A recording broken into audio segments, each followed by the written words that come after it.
Well, yeah, I mean, and the Batman movie looks exactly like Enter the Dragon. Basically, Bruce Timm is doing Batman in Enter the Dragon. I can't wait. Yeah, the timing again, unbelievable. Yeah, it comes out January the 12th. Oh, that's the digital one, Yeah. right? Because my buddy likes to buy the hard copies, and I told him it's like, This is Pantheon Plus, a podcast where we go beyond tights and flights to explore other genres and movies from the past. Each month we'll have a theme. This month we bust some brackets, and it's not even March Madness yet. Is that even still a thing? Each week we'll pick a movie that features some kind of tournament competition. It's Pantheon Plus, Tournament Edition. This week we look at a classic martial arts film, Enter the Dragon. The Fury is back. Part man, part myth, part magic, and pure mayhem. Bruce Lee. Now the motion picture that became history, the man that became a legend, returns. Enter the Dragon. Rated R.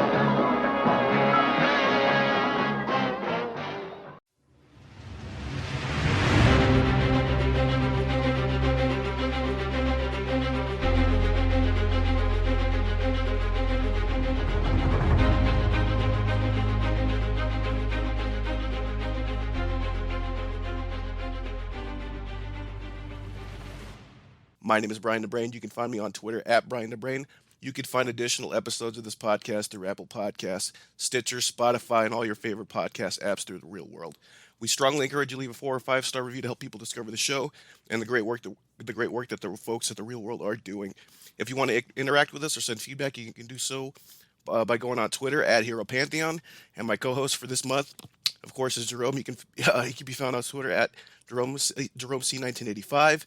And I'm really excited about this because I think this is your first Bruce Lee movie, is it not? It is. I've seen a number of documentaries, and I've, of course, seen his portrayal in Once Upon a Time in Hollywood, but the extent of my knowledge about his actual filmography is lacking, so this is a big one for me.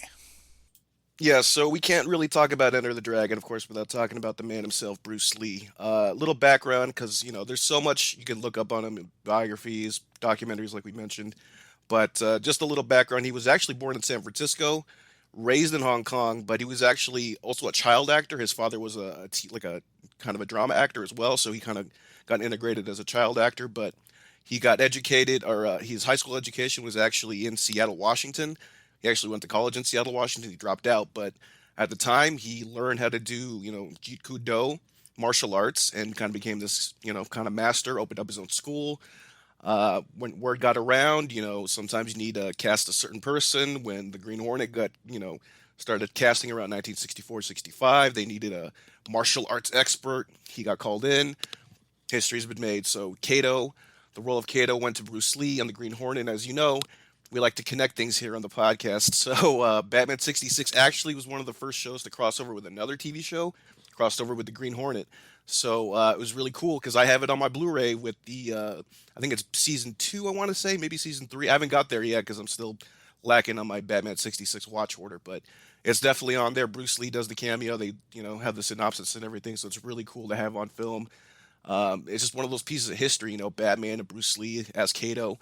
Um, it's really interesting to see that, and then the history of how after that he was a successful TV actor. He wanted to actually do his own show, and he pitched a show to Warner Brothers called The Warrior, right? And that show ended up becoming Kung Fu. And then, of course, the reiteration in TNT in the 90s, Kung Fu The Legend Continues, starring David Carradine. The, of course, messed up thing is it was his idea, but, they didn't go with it. They went with someone else, and they went with David Carradine. He's got an acting family, but a white actor, so that kind of rubbed him the wrong way. So he went to Hong Kong, Bruce Lee, and wanted to prove to Hollywood executives he could star in big budget, movies that would draw money. So he went to his hometown, or not hometown, but his home country, and kind of showed everyone he can do it. So he signed a multiple picture deal with a company called Golden Harvest Pictures. Now, this is where this is the legend of his legendary run from like 69 to 73 starts. So basically, he has like 5 movies that go back to back to back that just make huge money. First, it's The Big Boss. Then it's The Fist of Fury. Then it's Way of the Dragon, which has that famous scene with Chuck Norris in that kind of Colosseum in Italy kind of fight. It's a legendary fight. I know you've probably seen clips of it, but go out of your way to check it out. It's one of the best fight sequences ever, only because of the way it's shot. And of course, Bruce Lee is kind of this choreographic genius, which we'll talk about in a minute. But then, in the middle of filming his fourth movie, Game of Death, which was never actually finished, they used a lot of like B movie footage and stand-ins to finish that movie. But in the middle of it all, Warner Brothers come crawling back because Warner Brothers actually produced Kung Fu, so they come crawling back, so to speak, and say, "Hey, we want to co-produce your next movie. We want to do a co-production with Golden Harvest Pictures. Let's do it." So they came up with Enter the Dragon. So he stops production, and they do Enter the Dragon. And yeah, it's a tremendous opportunity for Bruce Lee. You know, it's his starring role in America as well, because the other three previous movies had to be imported and dubbed and all that kind of thing. But with Warner Brothers on board, it's an American production.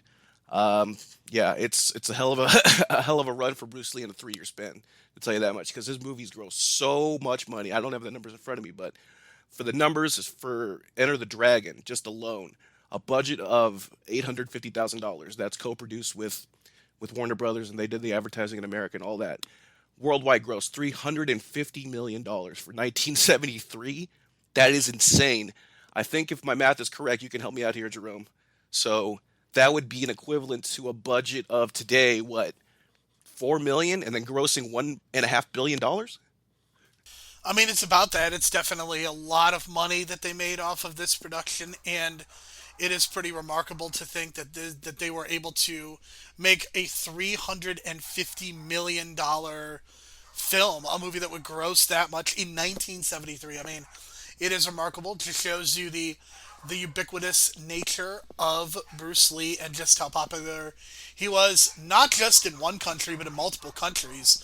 I mean, to be able to do this in so many different places is just incredibly impressive. And I think that's the thing that you understand about Bruce Lee is just how much of a draw he was in so many different places. And it is really unfortunate that we did not get to see more from Bruce Lee. And they obviously tried to cash in on his image and his name over ensuing years by releasing like unreleased footage and all that garbage, which is just heinous and really dark stuff. But it sucks that we did not get more.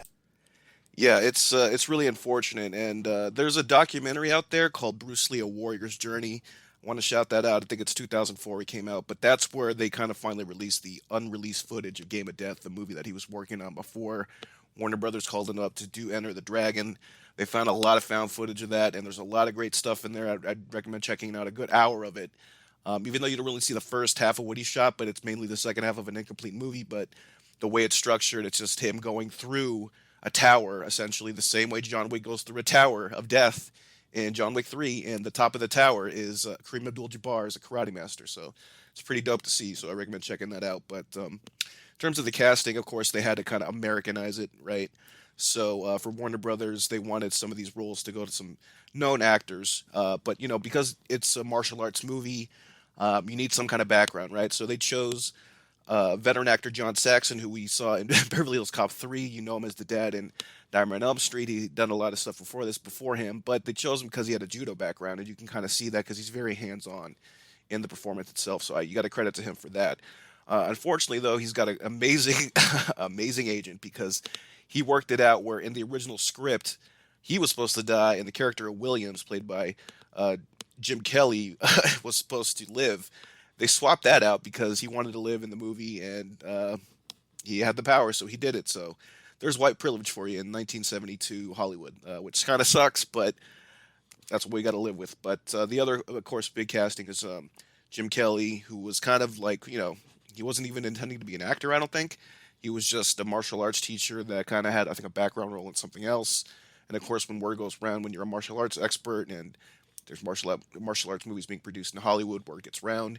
So he was actually in Crenshaw with his own studio, which they kind of reflected the movie, which we'll talk about in a sec. But I like that, they kind of reflected that. He had his own dojo in Crenshaw. He's got a great look. If Vince McMahon saw him, he would love him. He would probably put the big push behind him kind of look. So you can see why they chose him for the movie. And of course, he had that martial arts background as well, so it just fit.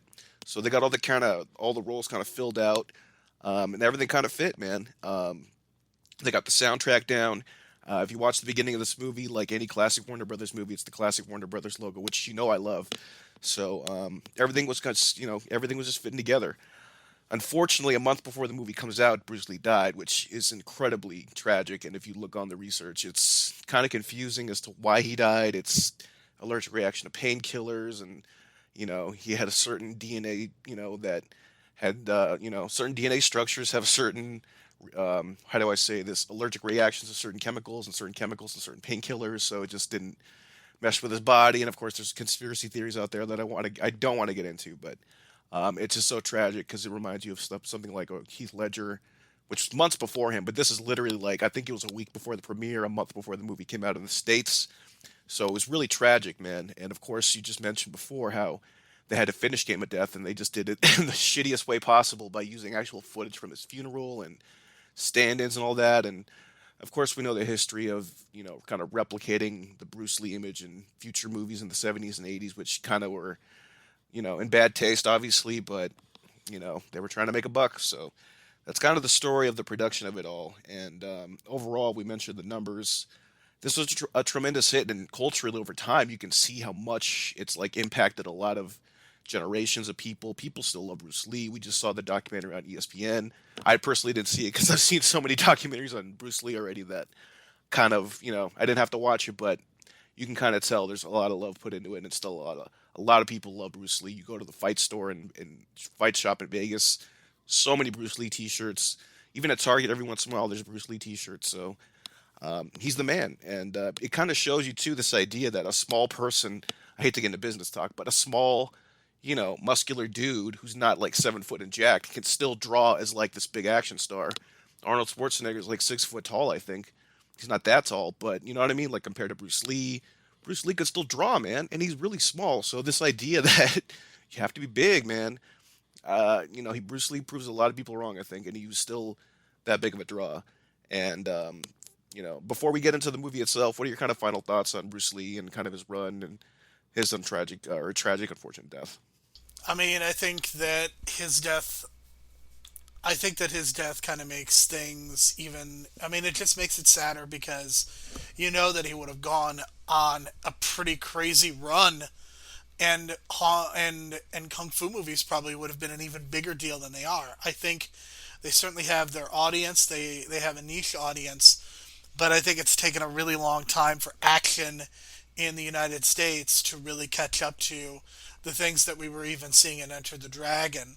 And I think that you can see a lot of influence on Bruce Lee in so many of the modern movies like John Wick and so many of those. And I think it just sucks because like in a world where Bruce Lee goes on and has a long and enriching life, like this is the type of person that Quentin Tarantino would have cast when he was in his 50s, and he would have put him in like a really important role, or like he would have done like a movie for Robert Rodriguez or something like that. Like that he would have had a long run and would have been casted deep into his 50s and 60s because he's a guy who very much took care of himself. The other thing that is impressive about Bruce Lee is just the way that he carries himself. He carries himself with so much dignity and respect for himself, and just not allowing himself to like be pissed on. Like Bruce Lee, like the agent was able to get away with John Saxon living, but if there's no way that Bruce Lee would have let him get away with that. That's the impression that I get, because like you look at the way that he portrays himself in this movie, you don't see a lot of Asian characters get to be the lead in American movies even to this day. Like in 2021, we are still not seeing enough Asians in lead roles like this, especially getting to be badasses. Like Bruce Lee is a straight up badass because of what he is able to do. And you just don't see Asian Americans in lead roles. And I think that's really unfortunate because there is a diversity push that is going on, and I think you're starting to see some changes. But it's not happening fast enough.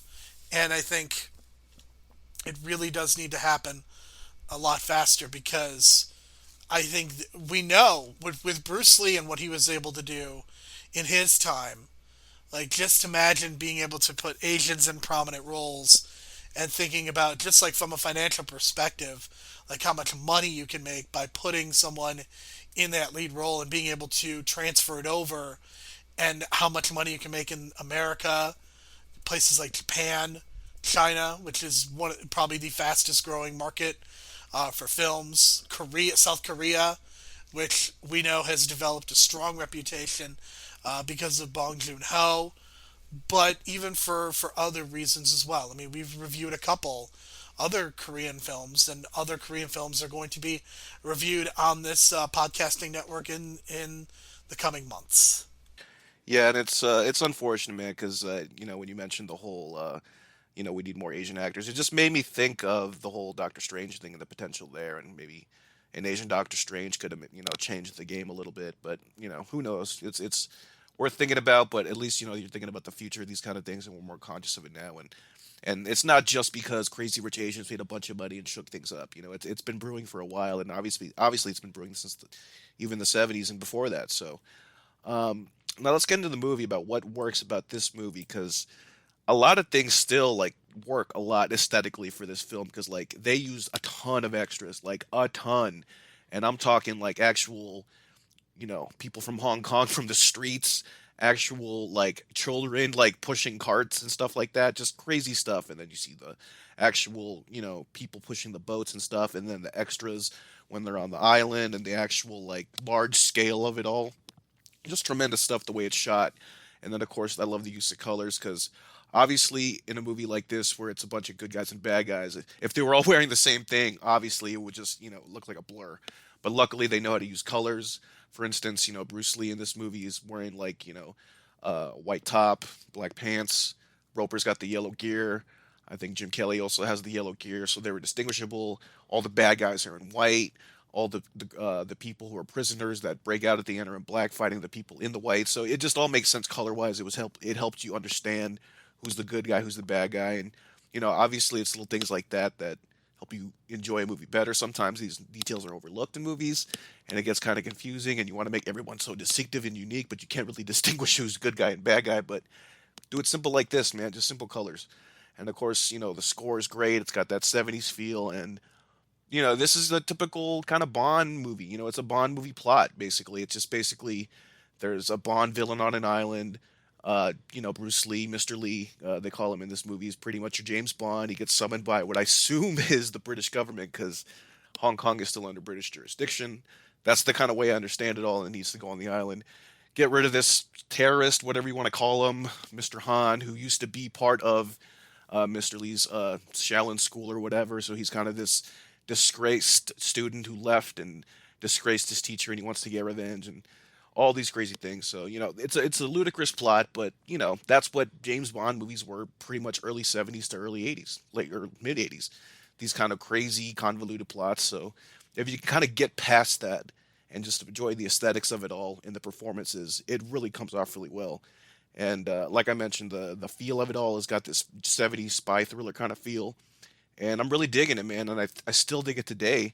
And just putting on that soundtrack in the background, like I mentioned before last week, it's folding music.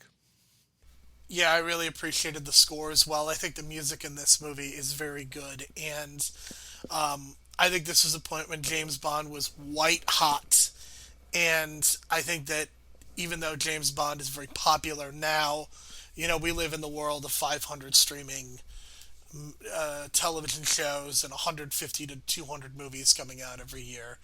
So I think there's a lot less of an audience just in general for James Bond than there would have been in the 60s and 70s. I feel like the cultural footprint of Sean Connery's James Bond was really important at this time. And even though Sean Connery had just kind of left the role and it was going to be Roger Moore that carried things over for the next 12 years or so, the thing that I really appreciated is that they did kind of keep to that formula, but they made it their own in a lot of ways. Bruce Lee, the way he carries himself, like He is not going to abuse women as much and just be kind of an abuser in some cases, like especially Sean Connery's James Bond. I mean, some of that is pretty brutal with hindsight, but I really like the scenes of just him sitting down and talking because again, the way that he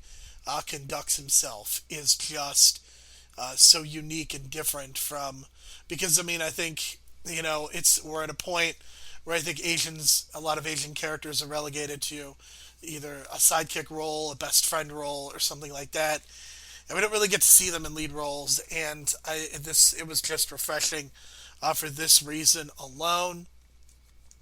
You really addressed the color part, so I don't feel like I really need to. But something that I want to give a lot of credit to is there's some really good action scenes throughout this movie, and that's the thing that really kept my attention. And I think that even though I think there is a problematic aspect to it, so there is this character played by Angela Mao. Her name is Su Lin, and she is Lee's sister.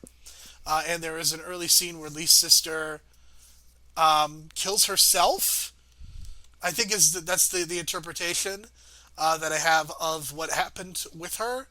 But like even she gets to kick some ass, and it's funny because at the beginning of the scene, like she was not running away like she should have been, and she literally like was tripping up, and I was like, oh Jesus, what are we doing? And then she kind of held them off for quite some time, so I was a little bit happier, even though she still was kind of fridged.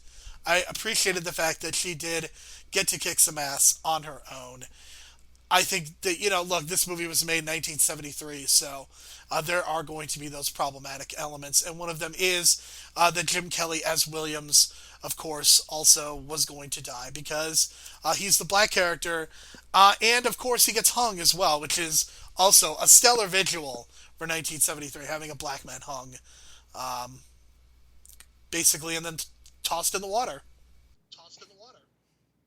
Yeah, that was ugh. Every time I watch that, every time it just feels so wrong. But hey, man, I think it's all because of that agent that screwed up the script. But yeah, in terms of that, like I think Jim Kelly's character for the 5 minute origin we got of him, I thought was an incredible piece of work because if you look at it, he's basically they basically almost did his dojo in Crenshaw, but it's all people of color, only people of color, and I thought that was so fascinating, and he kind of represents people of color in this movie, and unfortunately he gets killed, and in the most unfortunate way.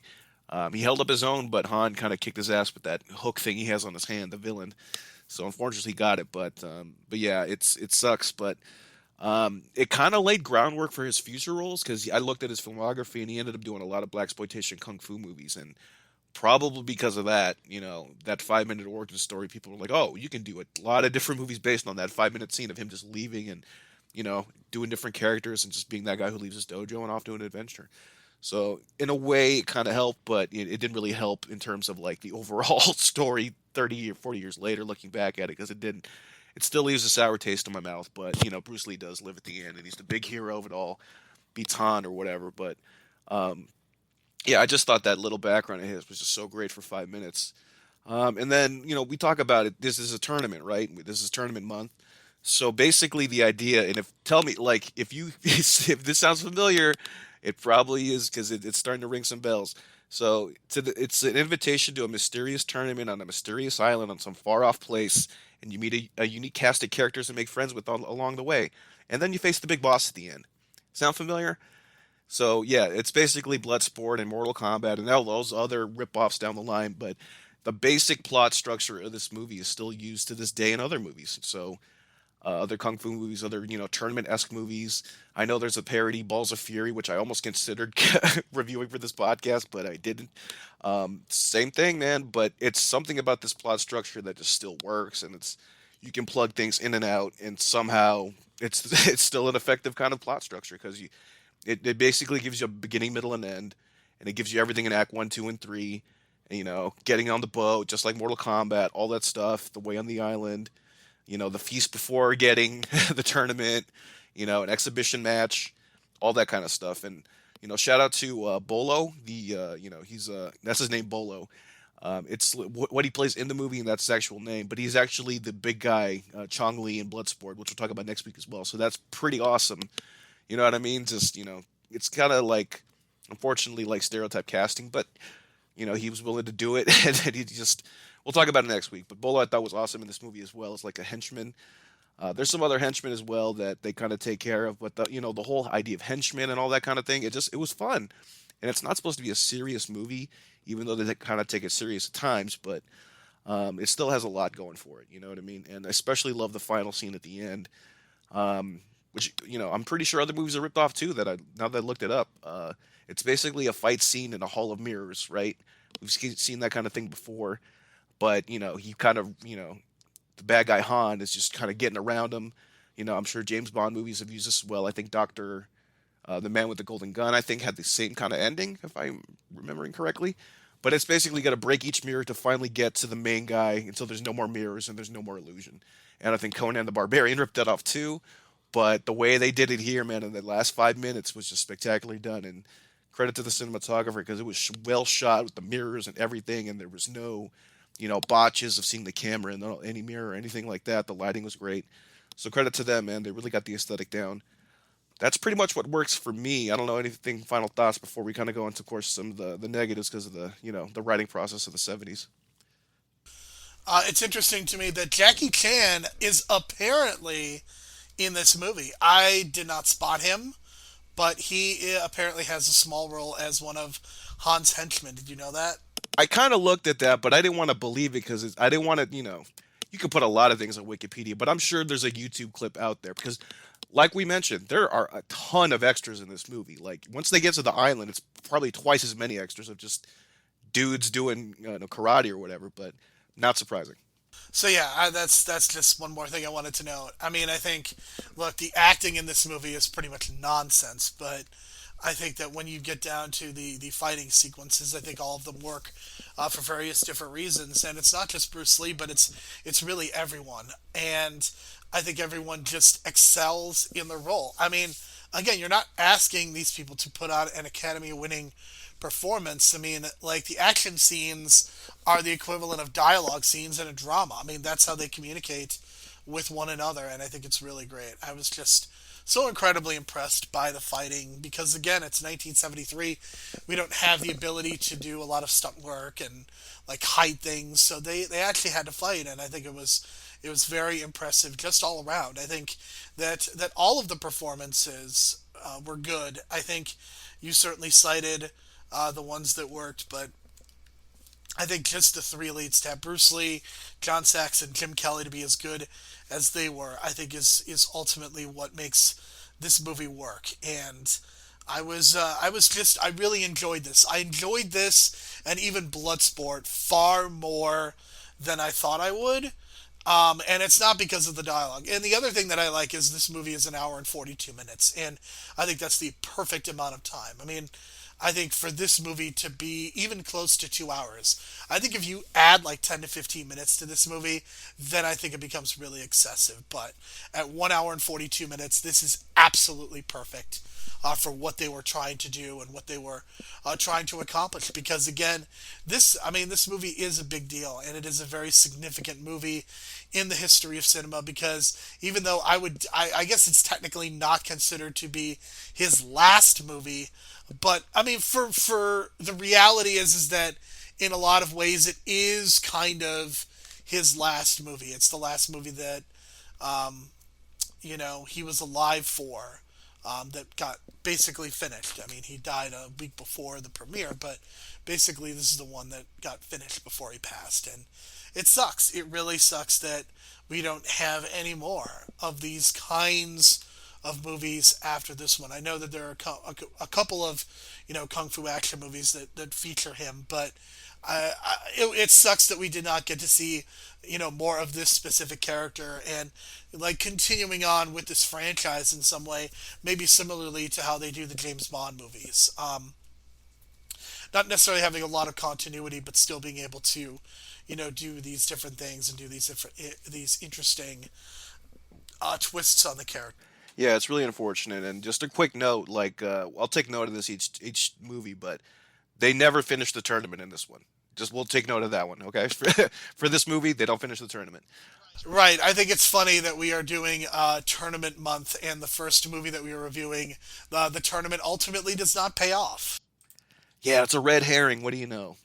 Okay, so what doesn't work for me, obviously, and it's clear. It's just a poorly written female character. Aside from Lee's sister doing that badass shit, she fridged herself after a 5 minute sequence of kicking some dudes' asses. But the implication was she was going to get gang raped, and she was like, "Fuck that," and just killed herself. But she was undercover on the island, so it was just kind of this weird thing.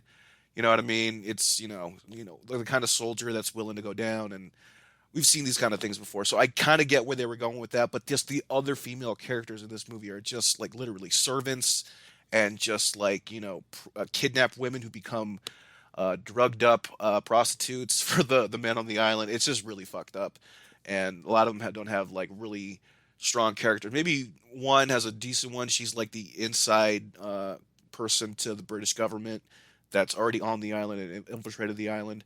But again, she really doesn't kick as much ass as like Lee's sister did in that 5 minute sequence. So, and then you got another. There was actually an American woman that Roper, kind of fell for a little bit, got a crush on. She ended up dying, unfortunately, and you don't even see her dying, but it's implied that she just got killed randomly by some random martial arts or some shit, which is kind of just sucks. But she wasn't really, well written as well.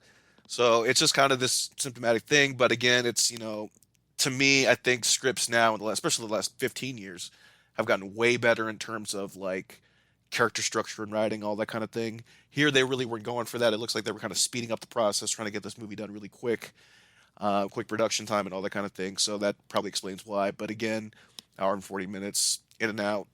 They really didn't really care. But when it comes to Mortal Kombat, we'll talk about that later on. But Sonya Blade gets much more time to develop and that kind of thing, and that's where I think Mortal Kombat does better than Enter the Dragon. When we'll get to that, but other than that, we mentioned Jim Kelly getting killed off, and he wasn't supposed to get killed off, and he's the only black character in the movie, and he gets hung, and very unfortunate there. That didn't really sit well with me. And then the other thing that kind of got me confused, like in the beginning, and I always get confused, is like, who is Bruce Lee working for? Is he officially an agent? Is he just a guy at the temple? You know what I mean? It's just really confusing, and my implication or my reading of it all is that he's some kind of agent that kind of works on and off with the British government, and that he had to go to Hong Kong and go to this island. And one thing we forgot to mention, or I forgot to mention, is that the island, Han, the big baddie, doesn't allow guns on the island, so that solves the problem of a lot of things. When you're doing like, why doesn't he just shoot the guy? Well, there's no guns on the island, so that kind of solves everything there. And then a portion of the island is like under his control, and the other part of the island, like a small portion of the island, is under, I think, British control or Hong Kong control or whatever it is. So it's just kind of wonky there. But other than that, if you can ignore that, it's just your basic Bond kind of plot. But those are my criticisms of the movie all these years later. It's kind of obvious for what it is, because it's a '70s script that's kind of an action movie that doesn't really get the love in the script department that it should. I think one of the things I appreciated is at least they do a pretty good job of justifying why there are no guns on the island. They talk about Mr. Han being paranoid about being assassinated. I appreciated the fact that even if I don't necessarily totally buy it, I appreciated the fact that in the script they at least tried to address why there will not be any guns in this movie and why they will ultimately have to rely on their own fighting skills. I think that makes a lot of sense, and I think that really works out tremendously well, because at least it offers like the flimsiest of flimsy justifications for it. So good job on them for doing that. And again, something that I very much appreciated. I think you really highlighted a lot of what doesn't work. And I think it's obvious the things that don't work, the things that just have not aged well. This is a movie, again, comes out in 1973. A lot of the production was probably done in 72, 73. You're just not going to get quality characters of quality black characters, quality female characters. You are just not going to get that in this movie. And I think while it sucks, I think it is a byproduct of the era. And the only thing that you can do is to just do better. And when you're doing these kinds of movies and these kinds of shows, to actually honor those characters. But Overall, again, I was just tremendously pleased at the action and just how breezy of a watch this was and how entertained I was throughout. Because this is a movie that could not have worked. It in a lot of ways it has not aged well, but in a lot of ways I think it has aged extremely well because just because of how authentic the action is and how good Bruce Lee, just how charismatic Bruce Lee is. That is the thing that I want to just kind of end this section of the podcast by saying is that Bruce Lee is a tremendously charismatic dude. Whatever it is, Bruce Lee has it, and it's that, and it's also the confidence and the pride that he carries himself with, and you see a lot of Muhammad Ali in that way. So just tremendously impressive, and like I don't care if the dude can really fight. Like it does not. It doesn't really make a difference to me whether the dude could actually kick somebody's ass. Like the whole idea is that he looks authentic in a movie and carries himself with dignity. Those are the things that really make a difference. That's funny you say that as I stare right across the room and see my Mr. T-Pop. So there you go. That's a little inside info there and a little relatable info there. But yeah, I totally get it, man. He's a badass and he's my MVP. We're going to the two categories. Movie MVP for me, it's him because it's the acting and the choreography. He's doing all the fighting choreography, and that's why it looks so damn good. And he just does it well. And you can see how people to this day try to emulate that in a lot of Hollywood movies. But I think even I don't know, even to this day, it still looks better at certain places and certain angles. The way he shoots it, maybe it's just because he does less camera cuts sometimes, and he just kind of focuses on the choreography.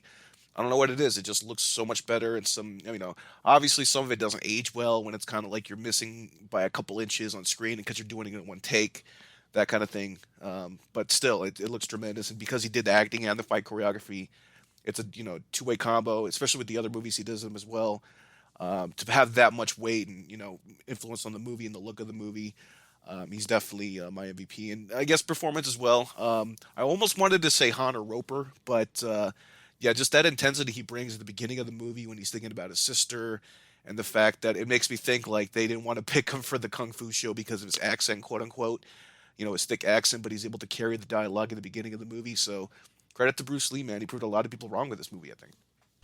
For sure. I just think that he is just so good in this role, and I think he really delivers on the promise of like what a Bruce Lee movie looks like. I think this is pretty much the optimal, the ultimate Bruce Lee movie, and again, maybe we would see something that more clearly defines him, like that is even more of his vision that we would have otherwise known, but we don't get that, and we're not going to get that, and it sucks. But I'm glad that we have at least this really good representation of what a Bruce Lee movie looks like. So I like to disagree, but I don't think there really is an argument. Like I don't see how you can not select him to be both the MVP and the best performance because like this is just even though there are credited directors and screenwriters, this just feels of a piece that is him and him alone. Yeah, it's great, and I kind of want to bring up this comparison that I heard recently. It's like people are comparing Gal Gadot to Arnold Schwarzenegger, but I would put Bruce Lee in this category as well. It's because it's like in his earlier roles, especially like Schwarzenegger, you don't know if he's like doing a good performance, but you just love his performance in what I mentioned, Conan the Barbarian, and I get that vibe too. And Gal Gadot is awesome as Wonder Woman, but can't tell if she's a great actress or she's just great as Wonder Woman. But Bruce Lee is just great at being Bruce Lee. You know what I mean? And it reflects, and it's no wonder he's a legend to so many people even to this day.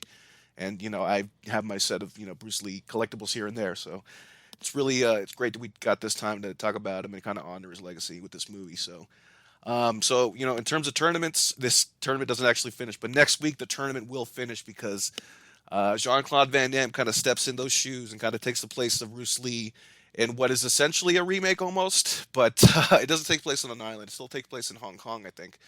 But it's almost the same kind of structure and befriending some new people along the way, and representing your dojo and all that kind of thing. So I'm really looking forward to it. Bloodsport. It's I don't know if it's a polarizing movie because I know people don't like it, but I know people who love it, and there's some people that just enjoy it for what it is. But I enjoy it a lot, and Van Damme is Van Damme. You know what can you say? It's like he does a good job for what he does in Bloodsport. Is he a good actor? I'm not really sure, but he does a good job for what he does, I think. So we'll talk about that next week. I'm really excited for it, and the music's going to be great. So that's it for this week. Thank you for listening, and we'll talk to you next week about Bloodsport. Brian, I just want to point this out now. Next week we're reviewing Donald Trump's favorite movie, and yeah, let's just get that information out so we don't have to talk about it next week.